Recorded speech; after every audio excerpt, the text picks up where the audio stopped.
if needed, to just open our energy to that space of spaciousness within, to that sacred environment where we hold the presence of God awareness, no matter what's happening in the world around us, no matter what might have been happening within us even 5 minutes ago.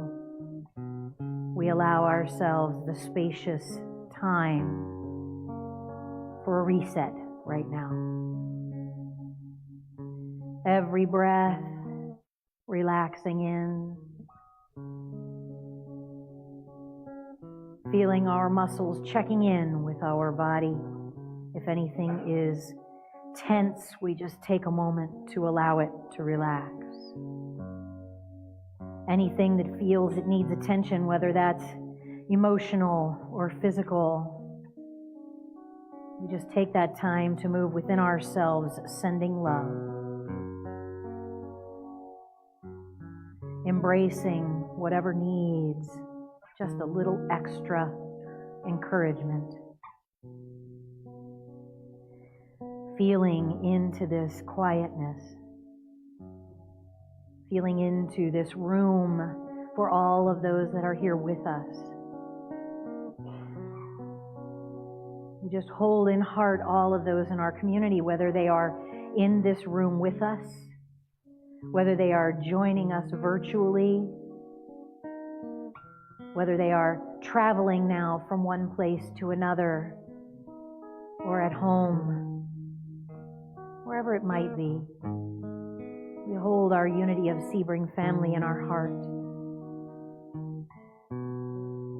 knowing that each one, wherever they might be in this moment, is within God,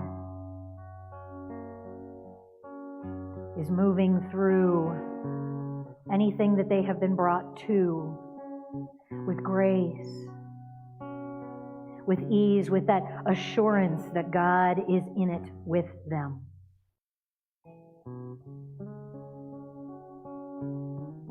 We allow that love that is in our center to just expand for a moment. We feel the love bathing our whole self in that presence of God illumination. Feeling love for ourselves before we move that love beyond ourselves. Taking a moment to thank this body of ours for bringing us through this life. Taking a moment to appreciate how it works. Our muscles, our bones, the way we can heal, the way we can grow and evolve and learn. We're so grateful for all of that. We feel love for ourselves and for those on the journey with us. We take this opportunity now, since we are all in community, knowing that our energy expands, each of us, exponentially outward. And we just blast that love out now into our community. Holding that whatever is happening for each and every being in it, God is there too. That wherever they are headed, God is already there, present. We feel that movement.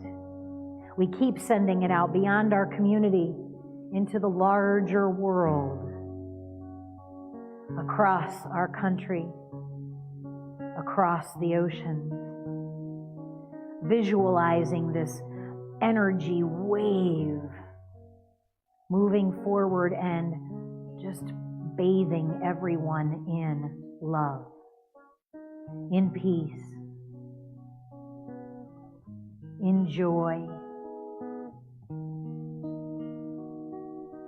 unfolding the potential for us to hold one another truly in peace, for us to appreciate each and every single different expression of Godness and its divine appointment to be here right now.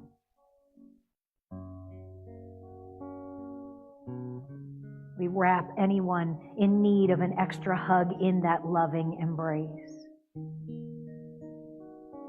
We send peace where there might be war. We send possibility where people are having a hard time seeing it. We send comfort where there is dis-ease. We send appreciation for those who may not feel appreciated. Renewal to anyone needing a new lease on life. We wrap it all in a blanket of grace, of God.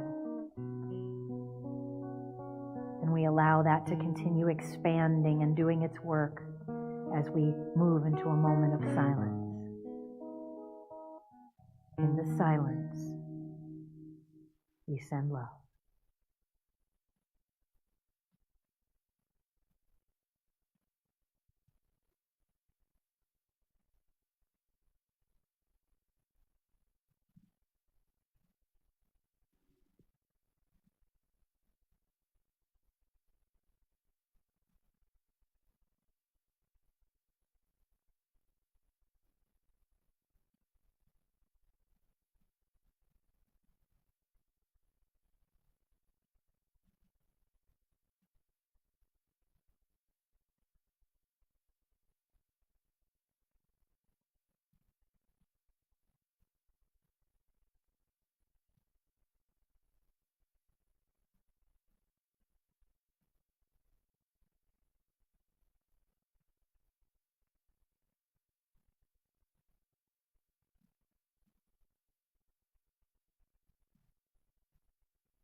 And with one less energetic squeeze, hug, we allow that energy to land where it has, to sink in,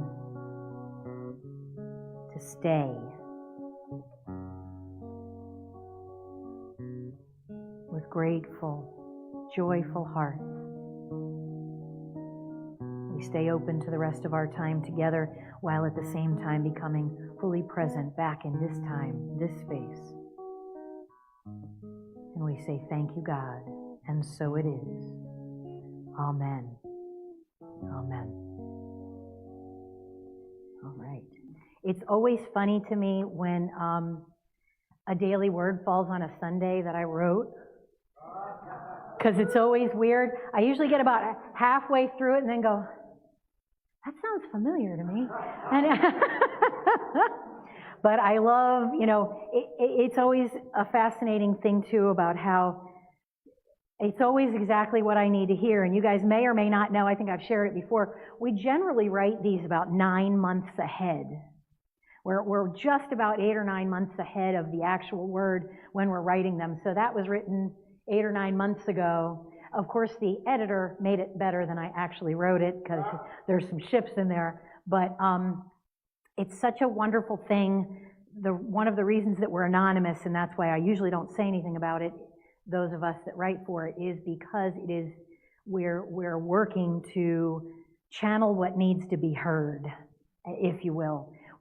Paul and I were talking this week a little bit. There's a new book out in Unity that is a channeled work.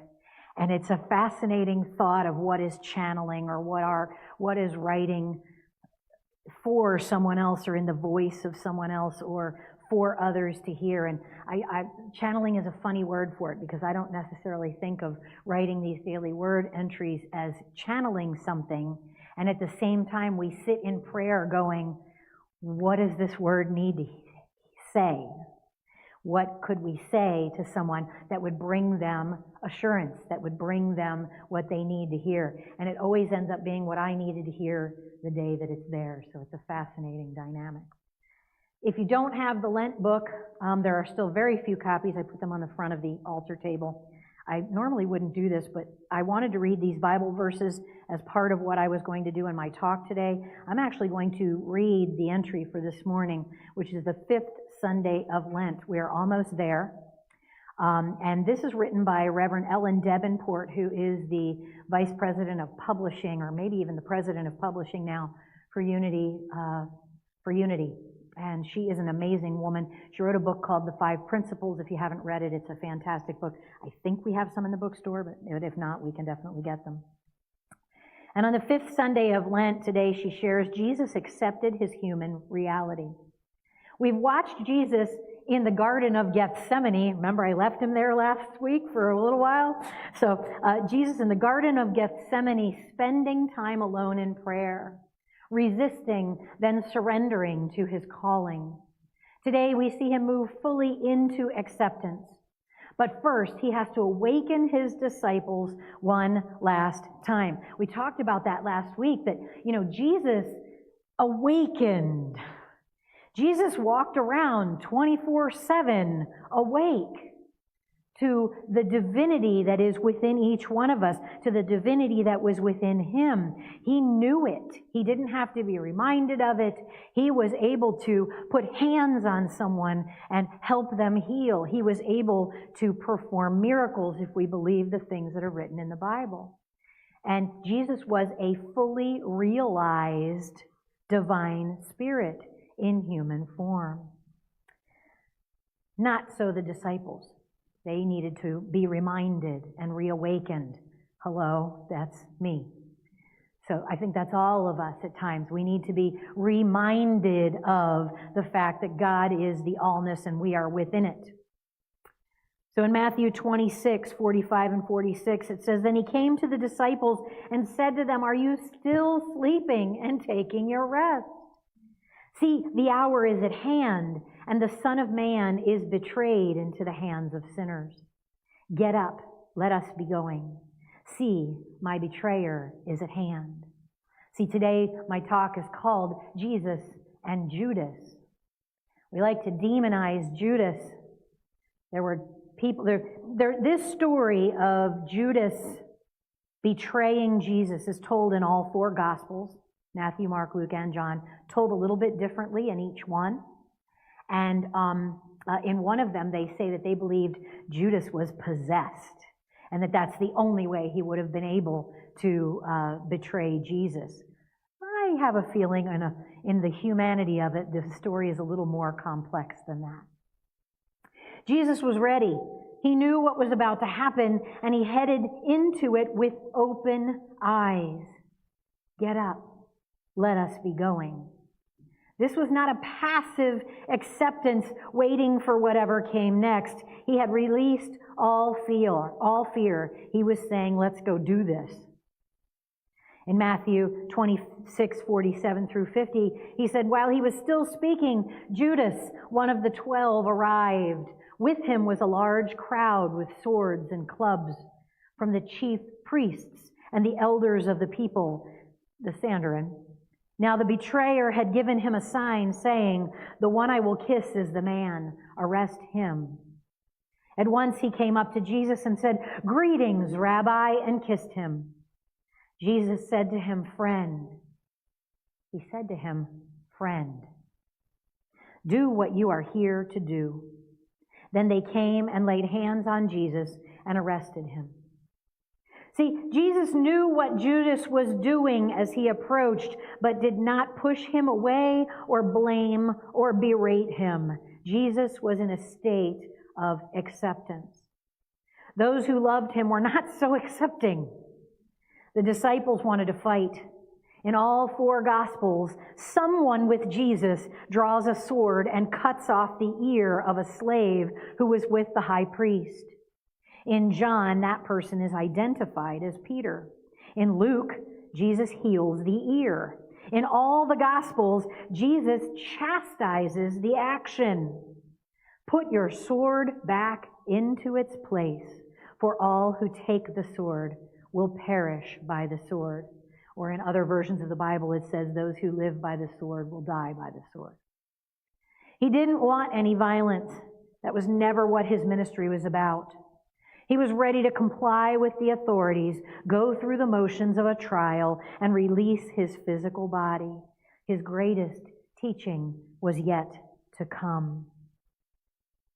So there's this piece of us that want to make Judas this horrible character. And we know, if we further read the story of Judas, that he committed suicide. He did this act of betrayal for 30 pieces of silver, and then went in the coming days and ended up giving back the silver in some accounts. In some accounts, he actually purchased a field with the silver and died in the field, killed himself in the field. So there's differing, as you might imagine. The whole Bible's like a game of telephone, especially if you see a story told in different gospels or in different parts. There were different agendas that the writers of the Bible had. This is where I get going again with the Bible piece, where this was not a single book that was landed, the sky opened up and this gigantic hand of God reached down and sat it on a mountain somewhere and said, this is the Bible, this is the Word, read this and do it.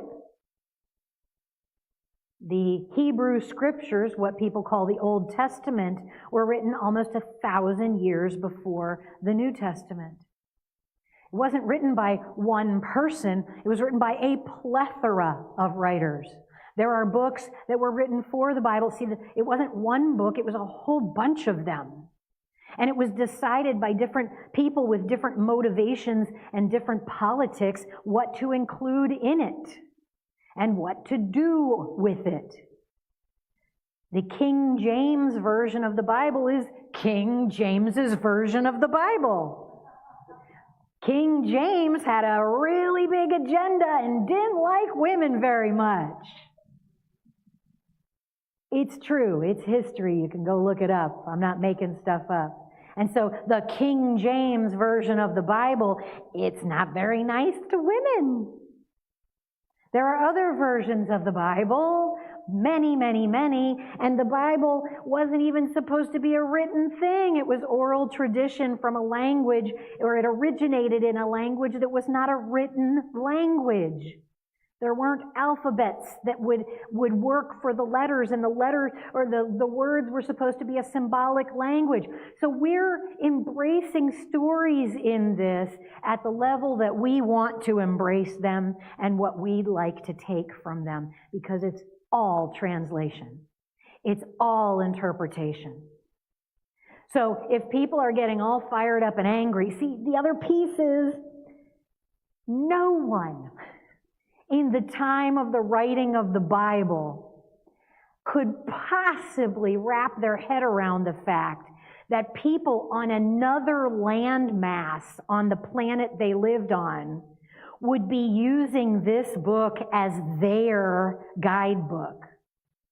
The Bible was written for a specific people in a specific time over 2,000 years ago. There were no Christians. They didn't exist until after Jesus died. So we can embrace this however we want to embrace this. We can hold on to whatever part we want, but if we are using this book as something that is telling us in 2025 what we should be doing to the letter of the law written in the book, that's pretty problematic. Because there are a few of us in here that should be stoned to death for wearing mixed fabrics. Just to name one thing. There are so many things. We could be selling our daughters right now to the highest bidder if we followed what was written in the Bible. We would be holding slaves. We would be, sent to hell, as far as the Bible is concerned, if we ate certain kinds of foods.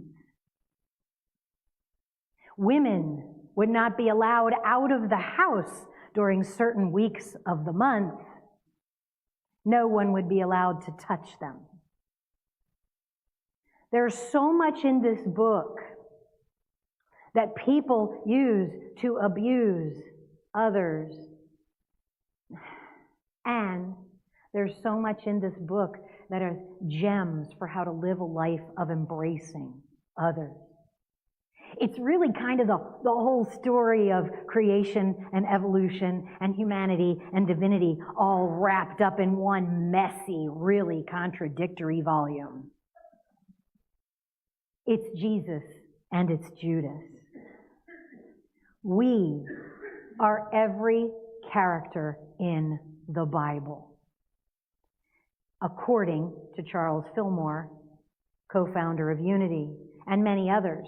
This Bible is put together symbolically, metaphysically interpreted by Unity's lens. Now we've stepped into a new way of interpreting the Bible, called it maieutically interpreting, which means we get the symbols. The symbols are metaphysical. Jesus taught in symbols and parables. He talked about hunting and fishing and growing things because he was speaking to fishermen and farmers, people who had to hunt to eat the food that they would then eat. So he spoke in the time of the people of the time. But he wouldn't have limited it. If he was here in skin today, well, I joked about the whole Jesus leaning out of the car going, please stop asking me to take the wheel. There were no cars when I was around. I don't know how to drive. This book has it all. If we choose to embrace it, if we choose to use it as a living, organic document. The maieutic way of looking at the Bible is saying, I understand the time it was written. I know that if it was written that a woman was X, Y, or Z, it was written that way because it was the law of the time. Not because someone expected almost 3,000 years later that somebody would be holding someone to the same law on another land. Wow, I did not expect this talk to go this way. This is fascinating. And it's all in there. So the Maieutic says, learn the history of the time. Know why it was written. What they would be trying to tell someone and why they would be trying to say that. Because it was the time it was written in. Know that. Know the bigger picture of divinity and what it was pointing to, what those words were trying to ask us to do and show us how to do. Embrace that too. Look at the symbols. If they talk in the Bible about going up on a mountain, they're talking about raising up in consciousness. They're talking about looking at it from a higher perspective. That's metaphysical. Maieutic says, okay, I know what they were about in the time. I know why they would have said these specific words or left out these other specific words. I understand the symbolism of the story, and now I can bring it alive in my life today. I can read the story of Jesus and Judas and really, really listening to it. If we look in all four Gospels, Jesus knew what Judas was doing. Not only did Jesus know what Judas was doing in a couple of the Gospels, it is firmly believed, and it was believed in the time, that Jesus sent Judas to do what he did. It's about our wholeness. It's about embracing both of those parts. It's about walking toward what is there for us with open eyes, going through the process that Jesus went through, going, I don't want this. This isn't what I want to do. It isn't where I was hoping I was. This picture isn't what I thought it was going to look like, and yet here I am. So I'm here for it. Let's do this. And sometimes those people in our lives that we feel are hurting or betraying us are our biggest teachers for what we need to see and what we are avoiding learning or doing. And they are shaking us awake, saying, pay attention. Just in the history of the time, we know that Judas, one of the disciples, had been with Jesus for a really long time. We know that there's a story before this in the Bible where Mary was anointing Jesus' feet with a very expensive oil. And Judas was mad. What are you doing this for? Why would you use this expensive thing on the feet of Jesus when he's one of us, when he's in the trenches with us, and he wants to work with us? And my gosh, that could have been used to help so many people. Instead of buying that fancy car, instead of showing off with whatever it is we think we need to show off with. So maybe Jesus and Judas had reached a parting of the ways. Maybe Jesus asked Judas to be the one to betray him because he knew he could do it.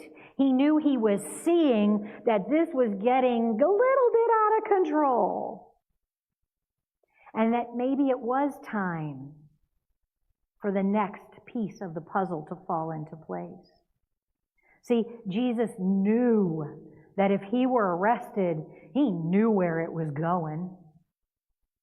We don't know that everybody else knew that, but he knew it. He was a very smart man. We have Jesus and Judas within us. We have parts of ourselves that set us up on the highest possible path, that are moving forward, caring and loving and doing everything we can for someone else. And there's the other part of us that knows we shouldn't pick up that drink. And we do it anyway. Or we really, really need to stop eating on course number 4. When in my case it's, but I had something sweet, now I want something salty. Oh, I had something salty, now I really could go for one more sweet thing just to cap it all off. And oh, I'm having a tough day today. I want a little bit of potato chip. Just a handful of that. Oh, just a few scoops of ice cream. That's me. I don't drink, I eat. I don't always mind what my body wants when I eat. That's my piece of my inner Judas going, come on, you've earned this. It's been a crappy day. Go have some ice cream. See, there's a difference in, I'm going to treat myself with ice cream because I would really like to have some ice cream. There's a difference between that and I'm running from something. Let me run to my ice cream. We need to feel into that, whatever it is for us. Is it food? Is it drink? Is it an addictive behavior in another way? Is it avoiding a conversation? Is it hiding something? Where's Judas in here? Because I guarantee you Judas is in here. And if we let our inner Judas know that we know where it is, tip our hat to the fact, I see you. I feel that behavior coming. I know this isn't good for me. I know this isn't going to end well. But here I am, right on the verge. Can we reach for connection instead of isolating? Can we embrace that sometimes Judas has just got to do what Judas has got to do so that I will hit bottom? Or so that I will reach for connection, or so that I will say enough of this abusing myself in this way, so that I will reach for a healthier behavior. Our darkness, our light, our yin, our yang, it both belongs. It's part of our wholeness while we are in skin. If we don't fight it, if we don't deny its existence, it can be some of the healthiest parts of our healing. Some people who find out they have a terminal diagnosis live more fully than they've ever allowed themselves to live.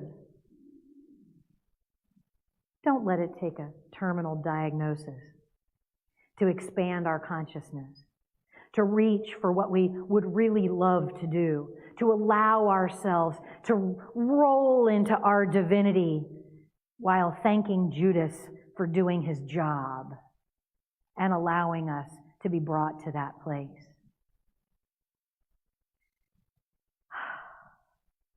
Let's come together in community this week as well.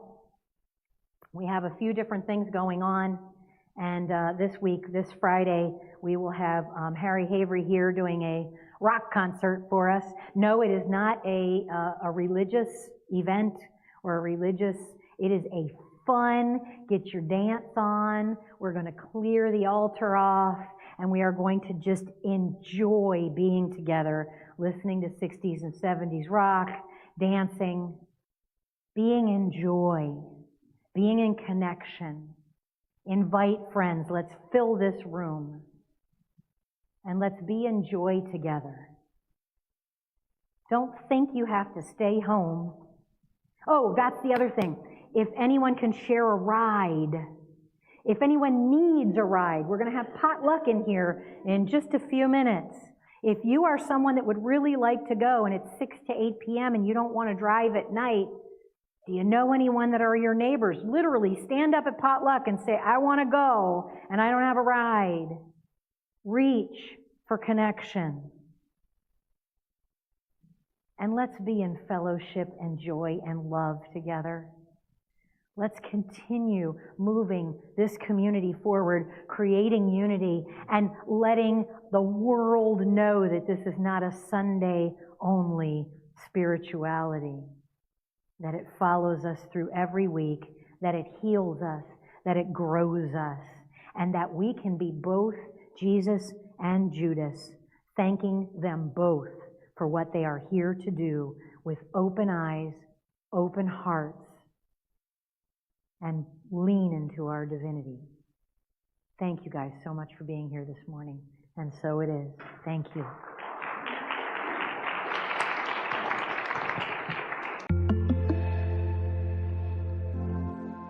Thank you for joining us today. Please visit www.unityofsebring.org for more information, to submit a prayer request, or to donate to our ministry. We hope to see you again very soon.